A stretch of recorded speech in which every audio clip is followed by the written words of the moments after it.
Seguimos poniendo la mañana en camino, estamos escuchando a Aníbal Troilo, Pichuco, bueno, su orquesta, distintos emblemáticos tangos, interpretados a su vez por distintos emblemáticos intérpretes, hoy a 47 años de su muerte. Y ahora con mucha alegría, con mucho entusiasmo, la alegría y entusiasmo que semana a semana se renueva, estamos recibiendo a nuestro querido Juan Raúl Ferreira. Buen día, bienvenido, Juan. Ay, que no te estoy escuchando. No me doy Buen cuenta. día, Alejandro. Ahora Un sí, ahora gran sí. gusto estar como todos los miércoles. Gracias, Juan, Al pie del gracias. cañón.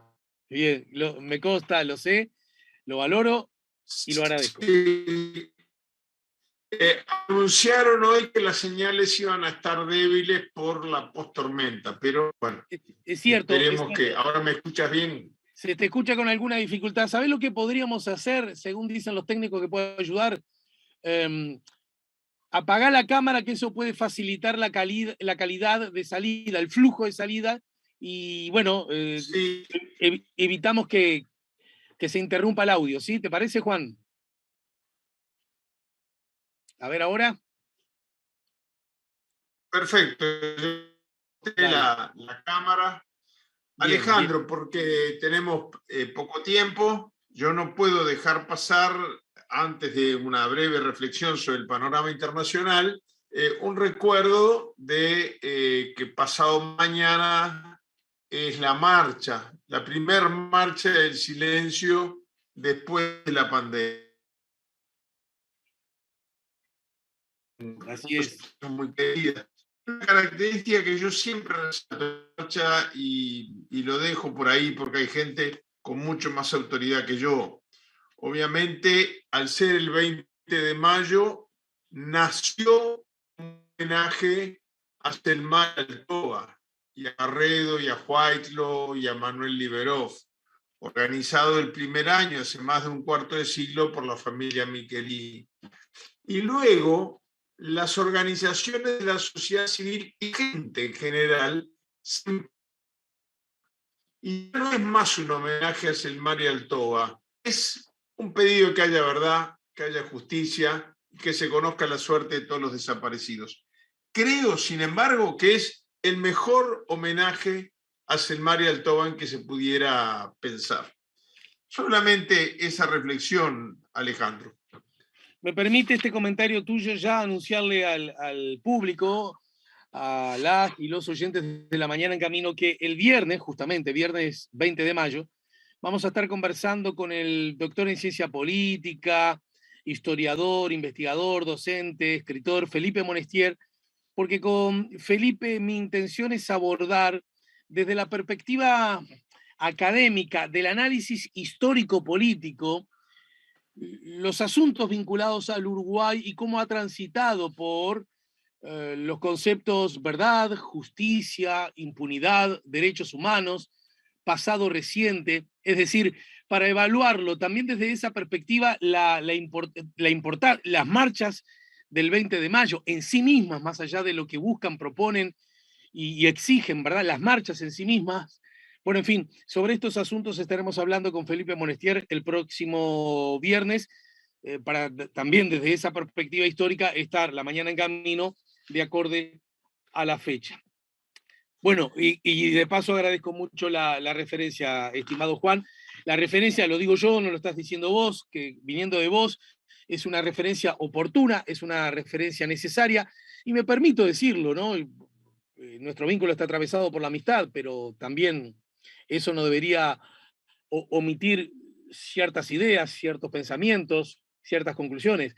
Es también una referencia corajuda y valiente la que vos haces, porque incluye, a menos que me equivoque, y si me equivoco, por favor, decímelo, incluye inexorablemente un gesto que en alguna proporción es autocrítico también, porque los retrasos, esta es una opinión, los retrasos que Uruguay tiene en los conceptos verdad y justicia, la consolidación de la idea de la impunidad, en buena medida, aunque ese no haya sido el objetivo, estuvo de alguna manera sustentado durante mucho tiempo en la ley de la caducidad. La ley de la caducidad que vos en aquella época como senador de la República votaste, y sin embargo vos también te has cansado de decirlo en este programa, entre muchos otros, que has hecho una revisión sobre tu conducta y tus gestos, y así que señalarlo vos, traer el tema vos sin que nadie te lo haya pedido, a mí me luce como un gesto. Yo te agradezco, Alejandro. Sabés que hace un par de Bueno, días bueno y en el corajudo. Sauce hubo una reunión con los familiares en preparación, porque una cosa interesante es que se está empezando a marchar en el interior también. En la ciudad de Sauce, rodeado por los muros que vieron crecer Artigas, hubo una reunión muy emotiva, muy fuerte, con una concurrencia muy grande de gente. Y yo allí hice referencia, sí, a ese hecho, que a mí me pesaban dos cosas. Una, un recuerdo de la fecha muy fuerte, porque la noche del secuestro de Selmar y del Toba estuve con ambos. Yo miro ahora mis apuntes, mis agendas, y es impresionante que cuando yo me despedía de Selmar, ya se habían llevado al Toba, cosa que yo me entero un par de horas después. Bueno, pero yo volví a hacer y a mí me gusta hacerlo, me gusta reconocer que soy copartícipe de la responsabilidad y que hay un espacio en la vida para la autocrítica en estas cosas. Después uno de los familiares me dijo, no tenés que decirlo más, está muy claro, y bueno, a veces me sale decirlo y creo que está bien que así sea. Yo creo que el familiar acierta cuando te dice que no tenés que decirlo más. Y sin embargo, soy de los que creo que está bien que lo diga, Juan, porque Claro, las dos estamos, cosas son ciertas, es verdad. las dos cosas son ciertas. Porque Es estamos, verdad. me parece, un poco enamorados, demasiado enamorados de la idea de que los seres públicos, los seres humanos en general, no nos equivocamos, y si nos equivocamos, sacamos la pata del lazo y escapamos para adelante y arremetemos con lo que sea frente a lo que sea. Y me parece que también es un gesto, me permito decirlo de ese lugar, ¿no? Didáctico para nuevas generaciones. Uno en ciertas circunstancias pudo haber pensado que lo mejor era algo, pasa el tiempo y de pronto esa herramienta, ese instrumento, no dio los resultados o el contexto no era el que se nos había informado, y uno tiene la obligación de decir, ah, bueno, pero entonces yo lo que hice no estuvo tan bien, y a los hechos me remito, y entonces tengo un gesto autocrítico, no de desconocer lo que hice, pero sí de hacer cosas para mejorar entre todos la convivencia democrática y republicana. Y yo creo que en ese aspecto eso vos lo hacés, Juan, y me parece que más allá de cualquier otra versión política, es algo que haces, es algo que protagonizás y es algo que merece ser, lo digo yo poniendo el corazón arriba de la mesa, merece ser reconocido. Bueno, muchas gracias, Alejandro. Y bueno, allí estaré entonces como ya cumple más de un cuarto de siglo, porque el aniversario fue agarrado en pandemia. Y en estos minutos que nos quedan, Alejandro, se vienen temas internacionales que nos terminan afectando a todos, aunque no están muy cercanos a nuestra órbita, hacerlos caminar en una dirección o en otra. Algunos temas que quiero tirar los titulares porque las próximas semanas vamos probablemente a analizar. Bueno, una pequeña distensión en las relaciones de Estados Unidos y Venezuela de caras a un intento de Biden por comenzar algún tipo de diálogo. Otra noticia que yo creo que va a ocurrir muy lejos geográficamente, pero va a impactar a toda América Latina. Dentro de 15 días, la comisionada de Derechos Humanos de las Naciones Unidas, Michelle Bachelet, expresidenta de Chile, viajará a China, invitada por China, para analizar la situación de los derechos humanos en ese país. No deja de ser muy interesante. Pero la noticia más cercana políticamente a nosotros y geográficamente también. En Los Ángeles se está preparando para dentro de un par de semanas la nueva cumbre de jefes de Estado y de Gobierno de América. Biden ha arrancado mal en política exterior y pobre Biden, el tropezón que se da cada semana con la política exterior se parece a aquel que tuvo subiendo un avión pocos días después de ser presidente. No le han salido bien las cosas, yo creo que ha cometido algunos errores, otras ha tenido mala suerte, y entonces en esta cumbre se pretendía relanzar un protagonismo de Estados Unidos hacia América Latina. Primer problema con el que se topa. Anuncia la no invitación de Venezuela, Nicaragua y Cuba, el trío dinámico. La primera reacción vino de los países del Caribe, el llamado CARICOM, que obliga, es vinculante a todos los países miembros, la mayoría de ellos de habla inglesa, de descendencia anglosajona, casi todos menos Jamaica y Barbados, que se han independizado, casi todos tienen la pertenencia, incluso Belice, la última colonia británica, a la Mancomunidad Británica de Naciones, anunciaron que no van si se excluye a países por parte del anfitrión. Es decir, no es de estilo en el pasado que el dueño de casa decida quiénes van y quiénes no van. Claro. Uruguay ya adelantó que va a concurrir, pero después hay muchas señales de interrogación. El presidente de México dijo que México estaría presente a través de una delegación, pero donde haya un solo excluido por parte de Biden, él no va a concurrir.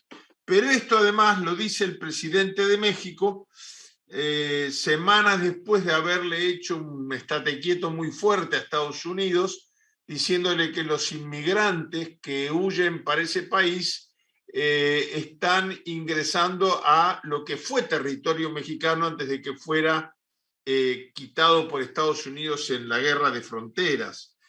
Y luego un viaje, una visita de Estado con todas las formalidades y la simbología que tienen las visitas de Estado, que es en el plano protocolar la de más alto nivel. No solamente es una reunión de los presidentes, sino que, como lo dice la palabra, es un encuentro de los dos estados a Cuba. El presidente Andrés Manuel López Obrador prácticamente acaba de regresar de Cuba. Esta es una situación que se ha vuelto muy compleja porque hay otros países que han anunciado conducta similar. Bolivia, por ejemplo, dice que si no van Cuba, Nicaragua y Venezuela, ellos no van. Por otro lado, Estados Unidos estaba, como decía al principio, distendiendo las relaciones con Venezuela, pero la excluye en la invitación. Mirá, en la dirección de lo que vos señalás, hay dos gestos de Estados Unidos de las últimas horas. Cito como fuente la BBC: Estados Unidos anuncia que levanta ciertas sanciones contra el gobierno de Maduro y permite el diálogo sobre petróleo. Una compañía estadounidense recibió un permiso especial para negociar con la estatal venezolana PDVSA por orden del gobierno de Biden. Eso por un lado. Y por otro lado, también informa BBC, Cuba, Estados Unidos, el gobierno de Biden flexibiliza su política hacia la isla y deshace medidas adoptadas por Trump. Bueno, a esto le sumamos, exactamente, a esto le sumamos lo siguiente, Alejandro. Tampoco se sabe si va a ir Brasil, porque la semana pasada, creo que lo comentábamos en el programa, hubo un choque de piedras, hay un rasqueteo entre Estados Unidos y Brasil, ya que el jefe de la CIA salió públicamente a decir que se había detectado una falta de credibilidad en el sistema democrático en el Brasil a partir de las declaraciones intensamente descalificativas del proceso electoral del propio presidente Bolsonaro. ¿Cómo reacciona a esto? Brasil no ha dicho que no va, pero ha dicho que está considerando seriamente la posibilidad de no ir y que no va a confirmar su presencia hasta último momento. Entonces, más allá de estar de acuerdo o no, ya en los minutos finales, Alejandro, uno se tiene que preguntar, la primer cumbre de Biden con los países de América Latina, ausencia de Nicaragua, Venezuela y Cuba por decisión del propio país anfitrión. Estuvieron en las últimas dos cumbres y en las 6 anteriores habían sido excluidos. Entonces, pero estuvieron en las dos últimas. Entonces uno piensa, una cumbre donde piensa lanzar su ofensiva hacia América Latina el presidente de Estados Unidos, sin México, sin estos tres países que acabo de citar, sin ningún país del Caribe, de las islas caribeñas estados, y sin Brasil, es decir, yo lo reduciría incluso sin Brasil y sin México, los dos países más grandes demográfica y económicamente de América Latina. ¿Tiene sentido? Yo, si fuera Biden, me quedaría contento si mis asesores me dicen que se suspendió por mal tiempo o por un ciclón como el que tuvimos ayer en Montevideo. Sí, bien. Bueno, es una...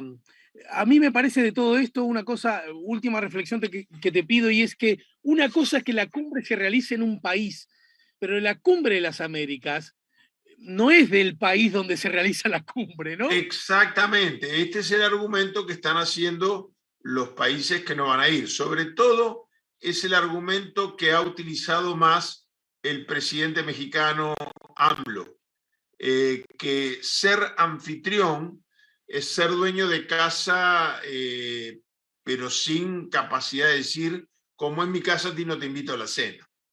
Esa es el centro de la cosa. ¿Cuál es realmente el rol del país anfitrión? México, bueno, Brasil son otros los intereses que lo mueven, pero México y el CARICOM fundamentalmente, además Bolivia, Argentina no ha confirmado, no se sabe qué va a hacer Argentina, está en una situación muy inestable en este momento el presidente Fernández porque está siendo objeto de muchas críticas dentro de su propio partido, ya anunció que se presenta a la reelección, quiere mejorar sus relaciones con la vicepresidenta, entonces Argentina no ha definido. Bueno, obviamente, si además de México y Brasil tampoco va a Argentina, la cumbre queda suspendida por la vía de los hechos. Claro, claro. Bueno, Juan, estimado, te abrazo, te agradezco como siempre y te invito a que nos reencontremos la semana entrante, ¿sí? La semana que viene sin falta. Un abrazo muy grande, Alejandro.